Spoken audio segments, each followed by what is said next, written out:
This is the CBS Evening News. Bob Schieffer reporting. Good evening. Demonstrations for more democratic reforms grew more intense today in China. In the city of Xi'an, rioters attacked at governmental offices, burned about 20 houses and 10 vehicles. And in Beijing, there was yet another huge demonstration, the biggest pro-democracy rally in 10 years. John Sheehan has our report.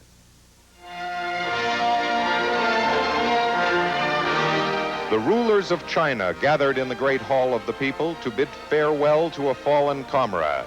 The same comrade they ousted in disgrace 2 years ago from his position as head of the Communist Party.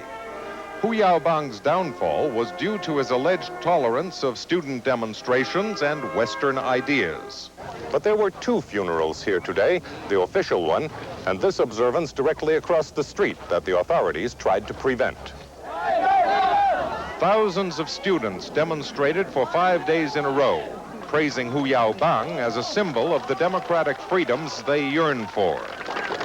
The protest included one rally that was the most massive challenge to government authority in the 40 years since China came under communist rule. Public confidence in the communist system has reached a low point. The confidence is low because the leaders have reached a place in their reform process where they don't know what to do next. Last night, the student protesters refused to leave Tiananmen Square, defying government threats to remove them by force. But during the night, tens of thousands of working people streamed into the square. By coincidence or design, the massive presence of ordinary Chinese citizens protected the student demonstrators. At its peak, the crowd numbered more than 100,000. This morning, top communist leaders arriving for the official funeral had to listen to demonstrators chanting, "Down with dictatorship, down with corrupt officials." The next test for the government, Monday morning, will be whether the students return to class or go on strike. John Sheehan, CBS News, Beijing. The crippled battleship Iowa is heading back to its home port of Norfolk tonight as investigators on board try to determine what caused the gun explosion that left 47 sailors dead. New photos of the accident became available today, and Eric Ingberg has a report. Still pictures taken by a crew member of the Iowa at the very moment of the deadly explosion provide graphic evidence of the power of the blast. On battleships, large rubber protective housings seal the 16-inch guns at the point where they protrude from the turret.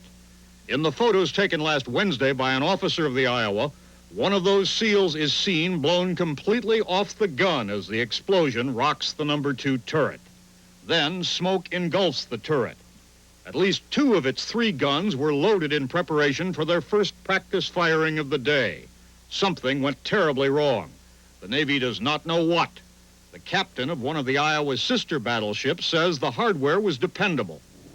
There's always a chance of something going wrong when you're dealing with a piece of equipment. I feel like that the gun is still a fine gun. The 47 who died were all inside the turret. The pictures tell the story of heroic efforts by their shipmates to keep the fire from spreading. It took 2 hours to put it out and to remove explosives from the 2 loaded guns. The Navy town of Norfolk posted an honor guard along the waterfront today in preparation for the arrival of the Iowa tomorrow. The accident investigators are already on board. Their inquiry is expected to take several weeks and is hobbled by a sad fact. No one in the sealed room where the guns were loaded survived the explosion, so there will be no eyewitnesses to say exactly what happened. Eric Ingberg, CBS News, Washington. It will be next week at the earliest before there's a decision in the Oliver North trial. The jury came to no conclusion again today, but Rita Braver has a report tonight on how the North prosecution has become one of the most expensive government investigations in history.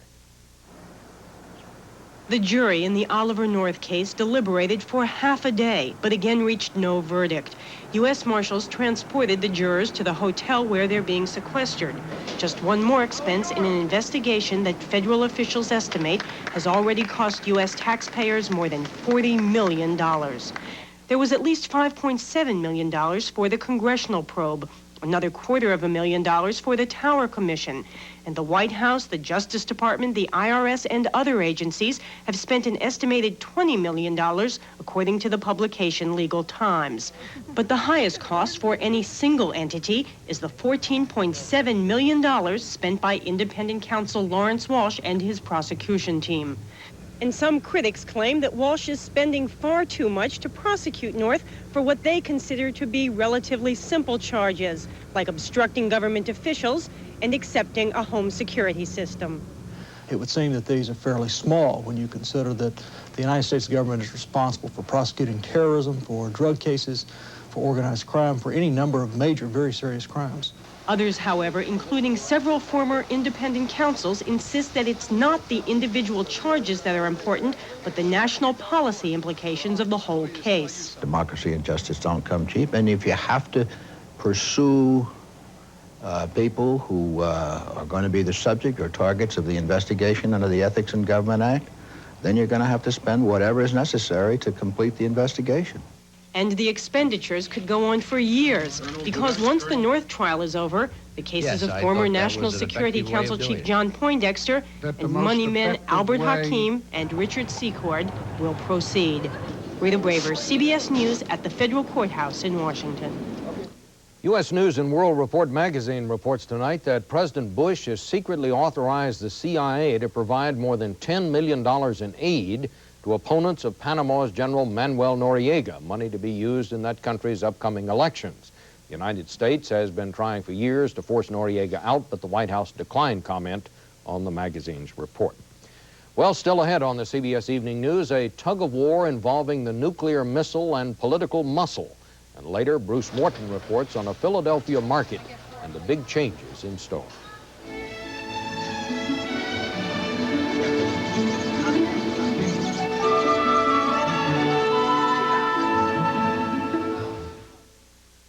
What's the best kind of fruit? The kind that's fresh? The official announcement won't be made public until next week, but administration officials say the president has decided to reject the advice of his defense secretary and continue funding for development of the multi-billion-dollar Midget Man missile. From our Washington notebook tonight, how that decision was reached and what it means. So it's a combination of a fight over authority plus the unseemly scrapping that's bound to take place when budgets are too tight and you've got to fight over the spoils. At stake, what to do about the MX missile, the backbone of the nuclear deterrent, a massive weapon with 10 separate warheads. The problem is it's become a missile looking for a home. It's now based in concrete underground silos, but defense experts agree those silos could be destroyed in a Soviet nuclear attack. This thing has been caught up in the political axle for 10 years or more. We've had, 34 different basing modes for the MX. We've had half a dozen different commissions that have looked at this issue and recommended solutions. The bottom line is we've never been able to put it together politically. This is what some experts see as an alternative, a much smaller missile called Midget Man. With only one warhead, it is small enough to be moved around in trucks. Thus, some experts argue it would be more likely to survive a Soviet attack, since the Soviets could never be certain just where all of the Midget Men were located. As the Midget Man concept became more popular in Congress, those who favored the larger MX argued that it could be made mobile too, not on trucks, but on special railroad cars. But that too has been controversial. There's a division within the executive branch on whether it's rail mobile or Midget Man. Likewise, a division in the Congress, rail and Midget Man. Early in the week, Defense Secretary Richard Cheney, the former congressman from Wyoming, where the MX missiles are based, told the president to drop the Midget Man proposal and stick with MX exclusively. But many defense experts in Congress favor Midget Man, and they urge the president to reject that advice. That in this case, substantively as well as politically, both of those missiles is the right answer. Late in the week, the president was still undecided. We had several important briefings on it, and I will be prepared very soon to make a decision on it. But I can't go any further than that. For the president, it was a real quandary. His defense secretary was pushing the MX, his national security advisor, the Midget Man, Congress was pushing for both, and all of it vastly expensive at a time of tighter and tighter budgets. The president probably has to satisfy those voices that say we have an increasingly vulnerable ICBM, land-based missile system, and something must be done. The trouble is there's no agreement over what that something is. It was shortly before the president left the White House for Camp David yesterday that he finally made his decision. He'll recommend that Congress continue to fund both MX and the Midget Man programs, at least for a while. Just how much money will be funneled into both programs is unclear, but congressional sources say there were two reasons for the president's decision. He sided with those who believe that both programs can be used as bargaining chips in future arms control negotiations with the Soviets, and he believed that if he cut off funds for Midget Man, congressional supporters had enough votes to block additional funds for MX as well. Soviet defense spending rose 3% last year, much of the increase going for ballistic and surface-to-air missiles. That according to a U.S. intelligence report released tonight, but the report also found signs that big cuts in military spending promised by Mikhail Gorbachev are also in the works. Lech Walesa praised Gorbachev's reforms today and said they will influence what happens in Poland. The Solidarity leader wound up a visit to Rome where he was treated royally. Bert Quint now with that story. There's only one Europe, Lech Walesa said today, not an East and West, and he pleaded for help to make Poland part of it. The electrician from Gdansk was invited here by the Italian unions, but he received a welcome fit for a king.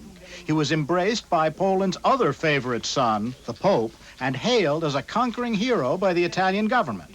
And before returning home today, he made it clear he was acting as unofficial ambassador of the regime that used to be his enemy. He said, we need Western money to make political and economic reform work. Not gifts or loans, he insisted, but investments. It was Poland's desperate need for Western help that led to the reinstatement this week of Solidarity as the East Bloc's first independent trade union, and it's paying off. Washington immediately promised to contribute. Italy's premier has gone so far as to call for a new Marshall Plan with Western Europe helping any East Bloc country that tries to move toward democracy. It was a diplomatic triumph for the labor leader from the Polish provinces. His Italian hosts were impressed by the political skills he developed since his last visit here in 1981. And Walesa certainly sounded like a politician when he was asked if he would run for the new post of president of Poland. He doesn't really want to, he said, but if the Polish people insist, he will. Bert Quint, CBS News, Rome.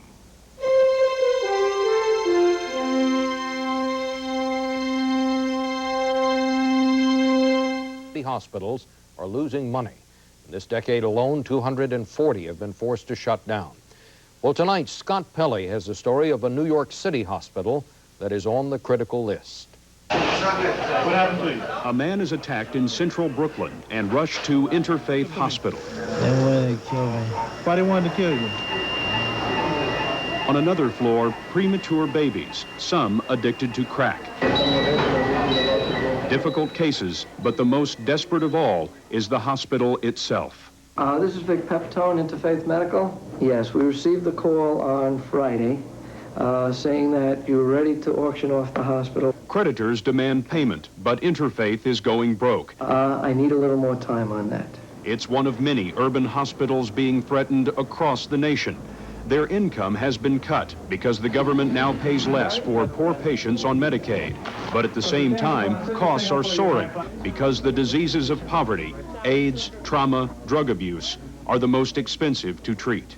Like many inner-city hospitals, Interfaith was once quite prestigious. Albert Einstein was treated here, and this is where Barbra Streisand was born. But over the years, the hospital has gone the way of the neighborhood.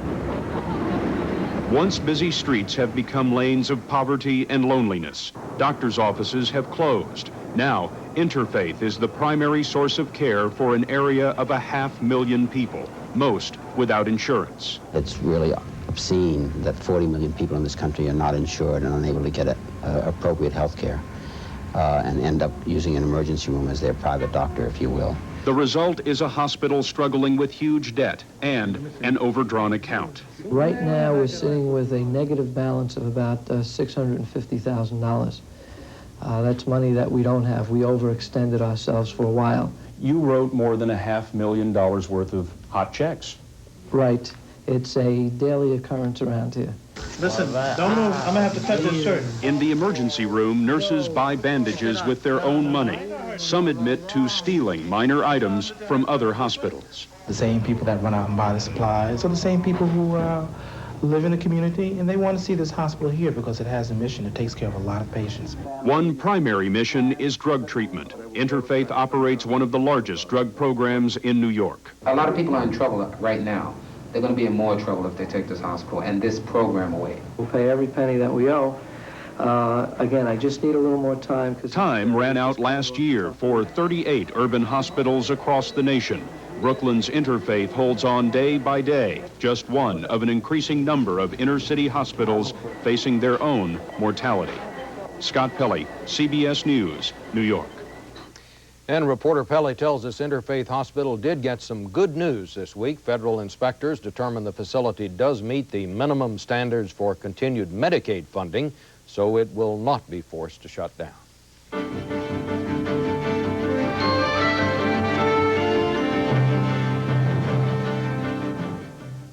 Day today in New York, thousands of marchers protested the Exxon oil spill and called for a boycott of the company. An organizer of the march said the message is that the public will no longer tolerate what he called corporate pollution of the planet. One way to safeguard the earthly environment is to keep population growth in check. That's an area where Mexico has been showing remarkable success lately, and David Dow has a report. At a tiny health clinic near Mexico City, the talk is about pills. Not just any pill, the pill. At a hospital 200 miles away, a young woman receives an intrauterine device, an IUD, one of the world's most common birth control methods. Dos. No más. No más. I want 2 children, no more, she says. My mother had 8.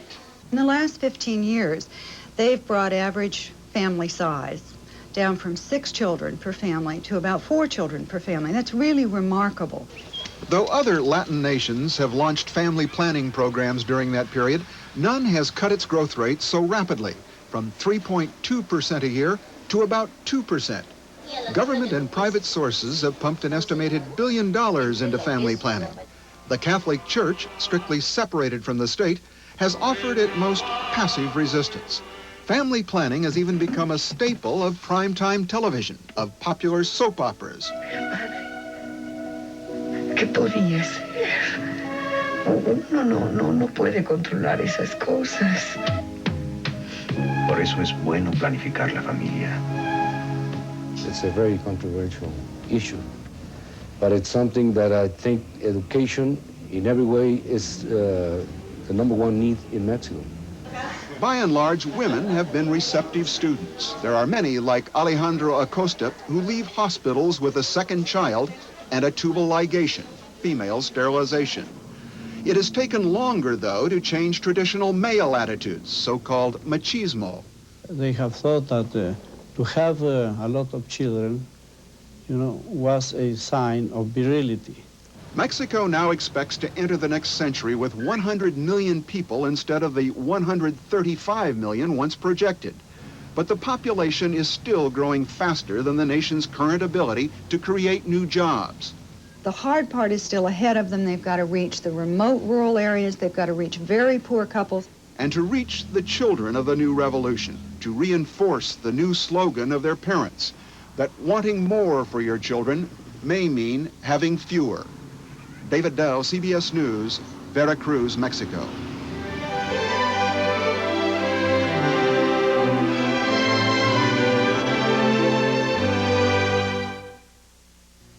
Face of America. We're going to look tonight at one small corner of the country that is in for a big facelift.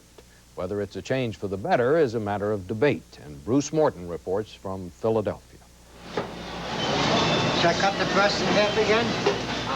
The Reading Terminal Market is 96 years old, full of places where they'll cut a chicken or fillet a fish or trim a steak just the way you want it. A stall market, greengrocers, fishmongers, butchers. Bassett's has been scooping ice cream here since it opened in 1893. Harry Oakes' butcher stall has been here almost as long.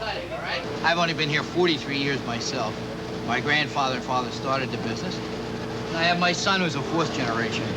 This is a family business. But some people are worried now that might change. Pennsylvania plans to build a convention center on this vacant lot next to the market and in this old abandoned Reading Railroad shed which sits on top of the market. The market will get physically restored, and it needs that, but floods of convention center tourists may change its character. They're going to be shopping for a souvenir to take home. We've become a market that no longer serves the local populace's basic needs, but we're serving entertainment needs. It's a place where blacks and whites mingle easily, he says, where rootless city folk can feel their roots. He's afraid the produce stalls will be replaced by boutiques selling designer t-shirts and perfume. Harry Oakes disagrees. I don't think it would work if it turned into boutiques. I think we here are the heart of Philadelphia, and people don't want that. Nobody wants to yuppify the market, certainly not the convention center planners. We don't want this to be just another black box where people come and 3 days later they leave. We want them to come here because we've got something special, and that market is a special attraction. The problem Philadelphia faces here in this market is one most cities face, one way or another, how to keep something old and good while at the same time making room for something new. It's not always easy. If there are ways to make more money by selling T-shirts or babies' clothes, well, I think that they might end up doing that. So, I mean, it basically comes down to money. Philadelphia loves this place, and they will support us, and hopefully the tourists will learn to love us as well. That is the hope, because conventions and tourists are coming, whether the market is ready or not. Bruce Morton, CBS News, Philadelphia. And that's the news. Connie Chung will be here tomorrow. Later tonight on West 57th, a story about crack-addicted children. I'm Bob Schieffer, CBS News in New York. Good night.